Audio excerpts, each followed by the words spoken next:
He walked in expecting a routine checkup. What he didn't expect was a dentist who challenged everything he believed. He tried to humiliate her, even demanded she be fired. But the truth about who she really was, that turned his arrogance into silence. He arrived exactly on time, just as he always did.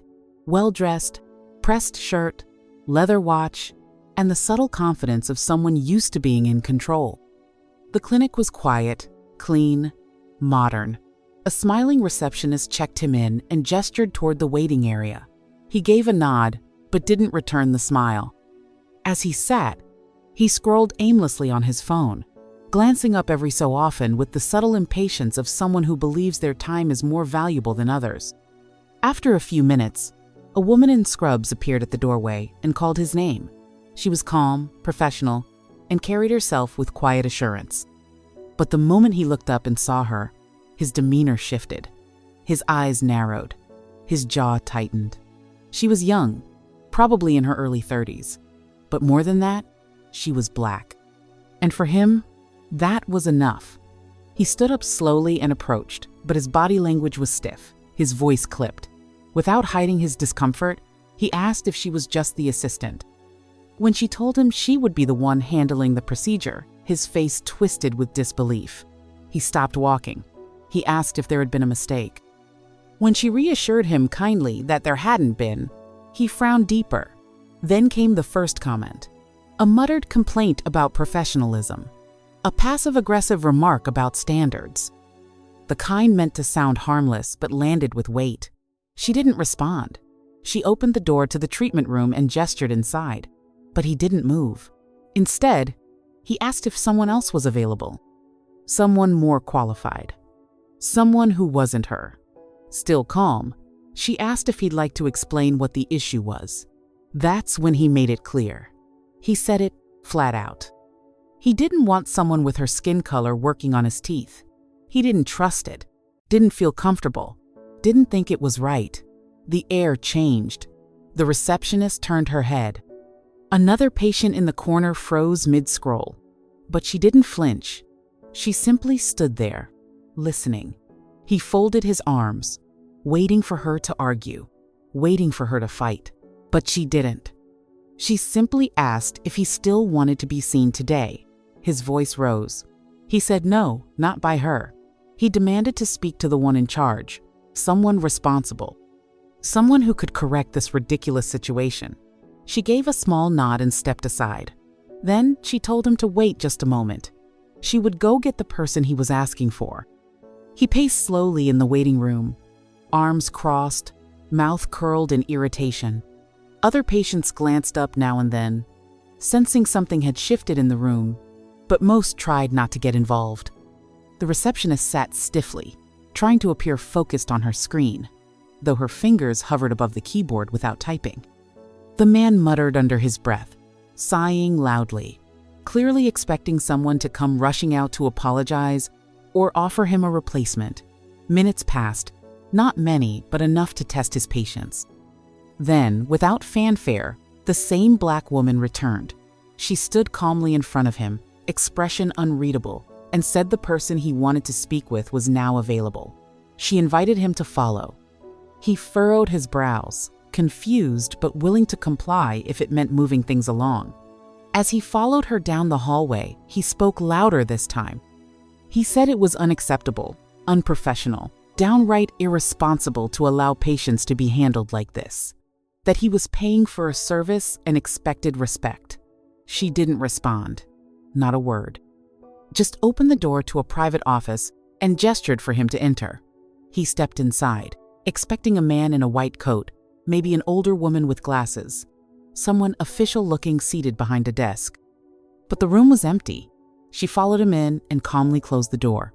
He turned, brows raised, waiting. Then she sat down behind the desk.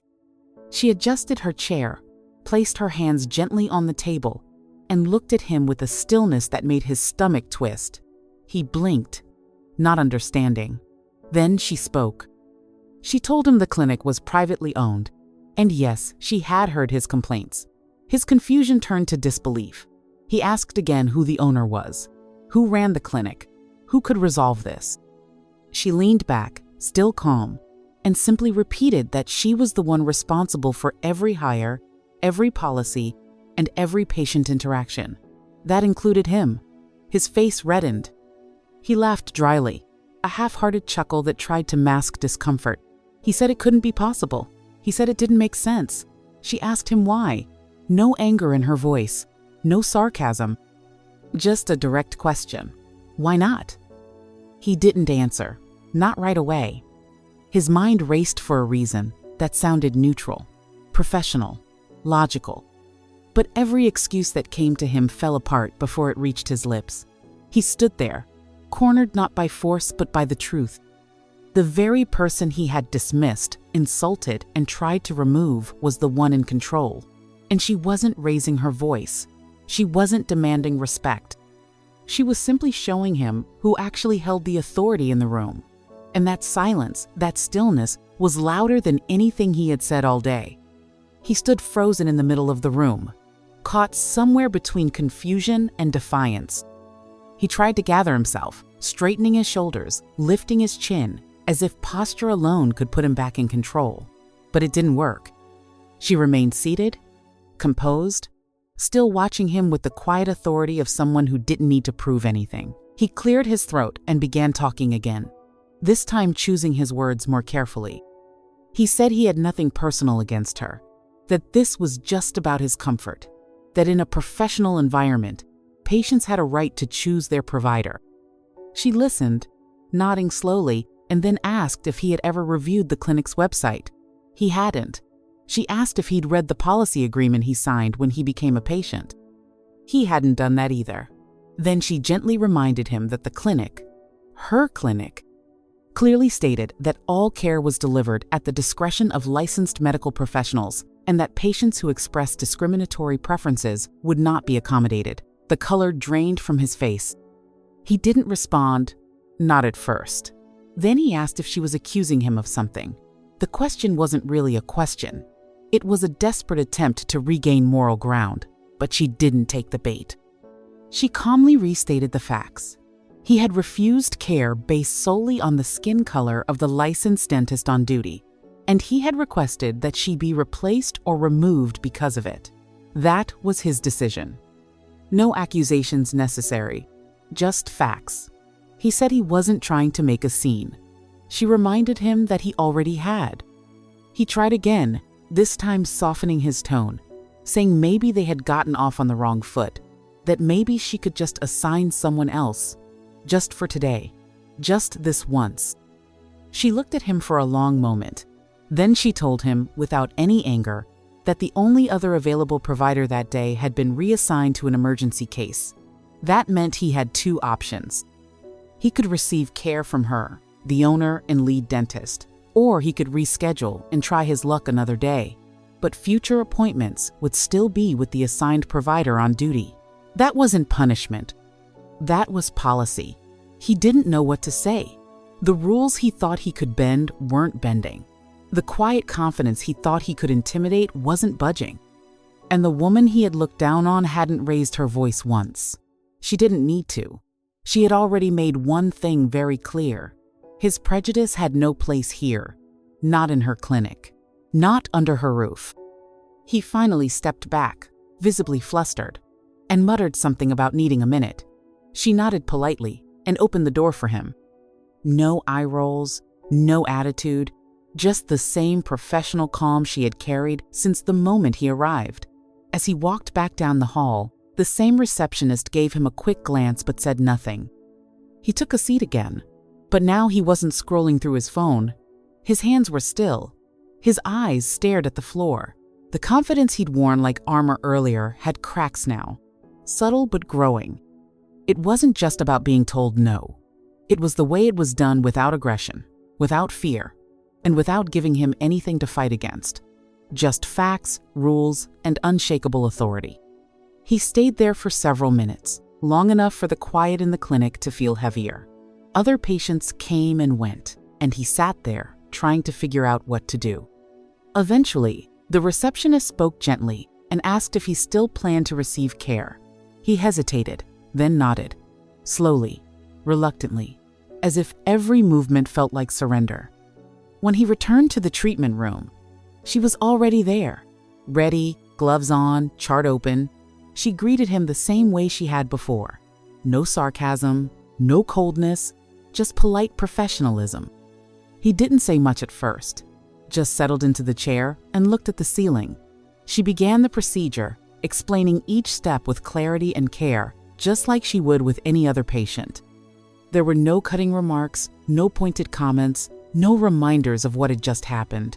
Only the sound of her calm voice and the quiet hum of equipment. About halfway through, he finally spoke. Not an apology, not directly, but a question. He asked how long she'd owned the clinic. She said 7 years. He asked why she still worked hands-on with patients. She told him because she loved it. Because no matter how big her business became, she never wanted to forget the work that mattered most. He didn't respond to that, just nodded slightly. For the first time that day, there was no sarcasm behind his expression, no superiority in his tone, just something quieter, something closer to respect, or at least the start of it. She finished the procedure efficiently and thoroughly. Then she removed her gloves, documented the visit, and told him he was free to go. He stood up, adjusted his shirt, but didn't move toward the door right away. Instead, he turned to her and asked a final question. He wanted to know why she hadn't told him sooner, why she didn't shut him down from the start. Her answer was simple: because he had already made assumptions, and sometimes the best way to change a mind is to let the truth speak for itself. That moment hit harder than any argument could have, not because it was loud, but because it was quiet, because it was earned, and because it forced him to see exactly what his prejudice had almost made him miss. He walked out of the treatment room slower than when he came in, not physically tired, but heavy in another way. The kind of weight that comes from being forced to confront something uncomfortable, something unflattering. At the front desk, the receptionist greeted him with the same politeness she had shown earlier. No change in tone, no sign of judgment. She asked if he wanted to book a follow-up. For a moment, he hesitated, not because he didn't need it, but because of the quiet realization that if he agreed, it would mean accepting everything he had resisted just an hour before. Then, almost without thinking, he said yes. He didn't ask for a different provider. He didn't request a note on his file. He simply asked when Dr. Lilly would be available again. The receptionist checked her screen and gave him a date. He nodded, wrote it down, said thank you. Not loudly, not proudly, just enough. And then he left. Outside, the day hadn't changed. The sky was still gray. The street still buzzed with the quiet rhythm of people living their lives. But something in him had shifted. Not completely, not dramatically, but a seed had been planted. Back inside, Lily returned to her work. She greeted her next patient with the same warmth and calm as always. She didn't mention what had happened. Didn't need to. The team knew. The receptionist knew. Even some of the other patients had a sense of it, but no one spoke of it out loud, because the real victory wasn't in public applause. It was in her composure, in her refusal to stoop to his level. In the way she allowed the truth to unfold without force, the clinic moved on, but the memory of that moment stayed with everyone who witnessed it, especially him. Days later, he returned for his next appointment. This time, there was no hesitation when her name was called, no glances of uncertainty, no muttered objections. He stood up, walked calmly to the door, and nodded at her as she welcomed him in. It wasn't redemption, not yet, but it was a start.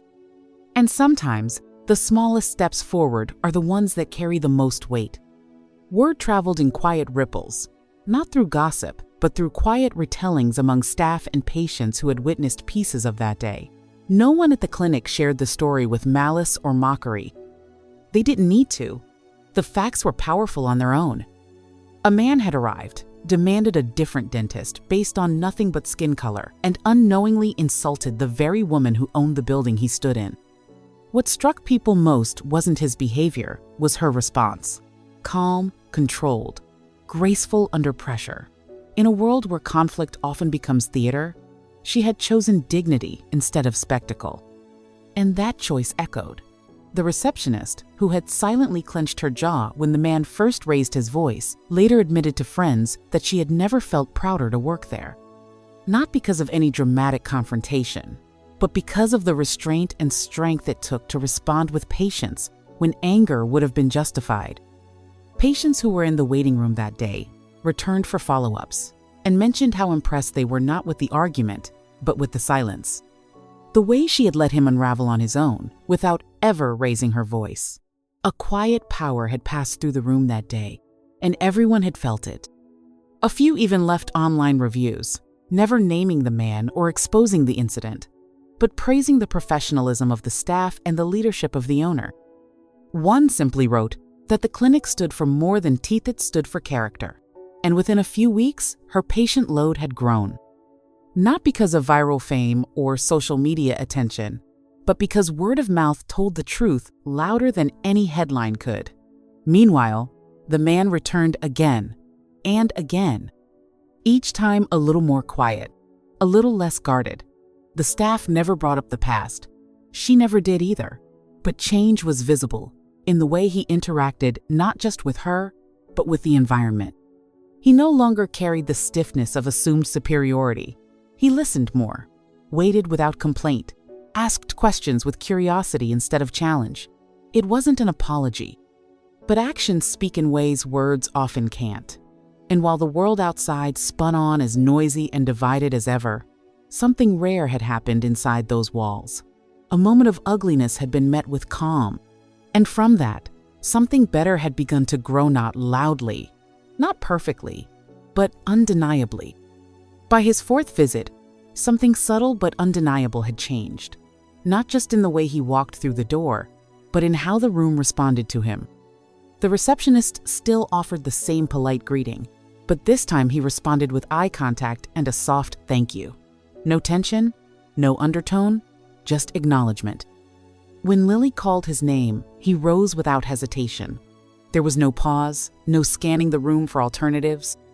He followed her down the hallway quietly, as though the path they were walking was no longer a battleground but simply routine. In the treatment chair, he no longer sat stiffly with suspicion. Instead, he asked thoughtful questions about the procedure. He nodded when she explained things. He listened, and when she spoke, there was no longer resistance, only respect. He even cracked a small joke during the visit, something awkward but genuine, and when she offered a small laugh in return, the air lightened in a way that hadn't existed between them before. She didn't comment on the change. She didn't bring up the past. Her professionalism remained unwavering. But there was something unspoken between them. Now an understanding that this was no longer the same man who had walked in months ago, full of judgment and disdain. It wasn't redemption, not in full, but it was transformation. And it had come not through lectures or punishment, but through exposure, through time, through undeniable truth, day after day, that dismantled whatever image he had built in his mind about who she was supposed to be. His prejudice had met competence. His ego had met grace. And most of all, his control had met a quiet kind of power that never needed to prove itself. He began to see what others had seen all along, that she wasn't just good at her job, she was exceptional, precise, compassionate, deeply knowledgeable, a leader, not only in title, but in presence. And while he had once tried to remove her from his care, now he found himself wanting to return, not out of convenience, but out of trust. Around the office, the staff noticed. They didn't celebrate it out loud, but they saw the difference. In his tone, in his posture, in his patience, he had gone from walking in with arrogance to walking in with awareness. And though he never said the words out loud, his actions told the story. He saw her now not the surface, not the assumptions, but the truth.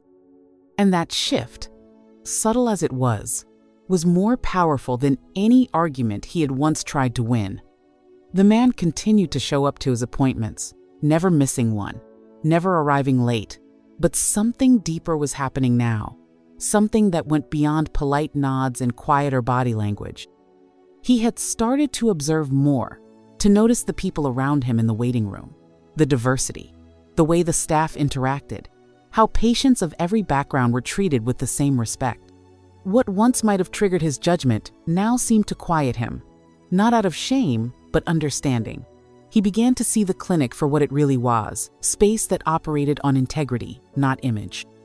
And Lily, who had every reason to hold a grudge, never did.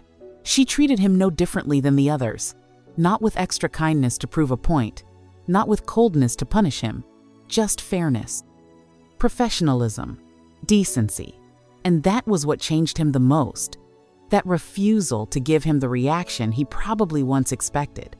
There was no revenge here, no lecture, no viral moment to call him out. Just consequence. He had been forced to face what he'd brought into the room that first day, his bias, his anger, his sense of superiority. And in return, he had been met with dignity he hadn't earned. That imbalance stuck with him, because somewhere deep down, he knew she had every right to reject him, to dismiss him, to do exactly what he had tried to do to her. But she didn't. She had let the truth do the work, and now, with each visit, he had to live with the weight of that. He had to sit in the same chair, in the same room, and receive care from the very hands he had once refused to trust. That was the consequence. Not punishment, presence. And oddly enough, he had come to respect it, to respect her, not out of guilt, but because what she represented, strength, patience, authority, was impossible to ignore. He started recommending the clinic to others, quietly, casually, sometimes to colleagues, once to his sister. He never told them the full story, just that it was a place he trusted, that the dentist there really knew what she was doing. It wasn't about saving face anymore. It wasn't about erasing the past. It was about recognizing that what he thought he knew had been wrong, and letting that truth stay with him, reshaping his perspective one quiet appointment at a time. Over time, the man's presence at the clinic became unremarkable, not because people forgot what had happened, but because he stopped standing out. There was no more tension in the room when he entered. No sideways glances from staff. No silent question marks from other patients. He had simply become another part of the rhythm, a regular client who came in, received care, and left with a polite nod. And that in itself was the most remarkable transformation, because it wasn't forced. It wasn't for show. It was real. The man who had once demanded to speak to someone in charge now spoke to Lily with a tone that carried respect, even admiration. He asked questions about dental health, took her recommendations seriously. At one point, after a difficult procedure, he even thanked her, quietly, not out of obligation, but because he meant it. And she responded as she always did, with grace, with clarity, without ever needing to revisit the past. That moment had passed. What remained now was the work, the relationship, the proof. Outside of the clinic, small things began to shift too. A colleague overheard him defending a Black professional during a team discussion, something that would have been unthinkable just a year earlier. He mentioned a new dentist he trusted, said she was the best he'd ever been to. Someone else brought up race in the conversation, and he didn't flinch. He just said that none of that mattered when you've been treated by someone who's that good at what they do. He didn't tell them why he felt that way, didn't explain how his mind had changed, but it had. Not because he had been argued into submission or shamed into silence, but because he had been quietly and consistently shown the truth. That competence doesn't wear a skin color. That leadership doesn't need to be loud. That dignity, when held firm in the face of ignorance, can rewrite people's assumptions without ever raising its voice. Lily never asked for thanks, never expected recognition. But what she had done had ripple effects far beyond her clinic walls. Because one man, who walked in carrying generations of prejudice, walked out carrying something else entirely. A sense of accountability, a new kind of respect, and the unshakable realization that the person he had tried to reject was the one who had shown him the most humanity he had ever received in a moment of failure. It had been over a year since the first visit. Seasons changed. Staff came and went, but the quiet story of what had happened between those clinic walls stayed alive in subtle ways. The man was no longer the man who once stormed in demanding to see someone else. He now showed up early, sometimes even striking up small conversations in the waiting area. He joked with the receptionist. He offered to move his appointment once so a family with a dental emergency could be seen first, not for attention, just because he understood now that the world didn't revolve around him. And most of all, that it never had. Lily, still calm, still steady, still leading from the front, never brought up the past. Her work remained exacting, her team loyal, her patients growing in number.